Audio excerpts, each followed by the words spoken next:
Tubagus Muhammad Jody, supir Vanessa Angel resmi ditetapkan sebagai tersangka.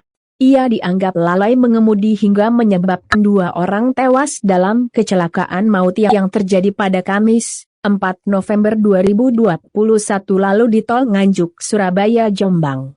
Selain ditetapkan sebagai tersangka, Tubagus Jody juga sudah resmi ditahan di Polres Jombang setelah dilakukan 2 kali gelar perkara.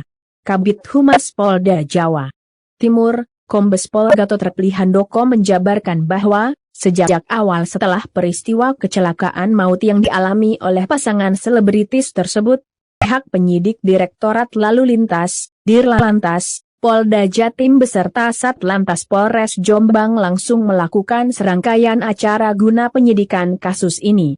Tubagus Jody akhirnya resmi menjadi tersangka dan dikenakan pasal 310 ayat 4 Undang-Undang RI Nomor 22 tentang Lalu Lintas Angkutan Jalan Raya. Ancaman hukuman 6 tahun dengan denda 12 juta. Dan atau pasal 311 ayat 5 Undang-Undang Nomor 22 tentang Lalu Lintas Angkutan Jalan Raya dengan ancaman hukuman 12 tahun penjara dengan denda 24 juta.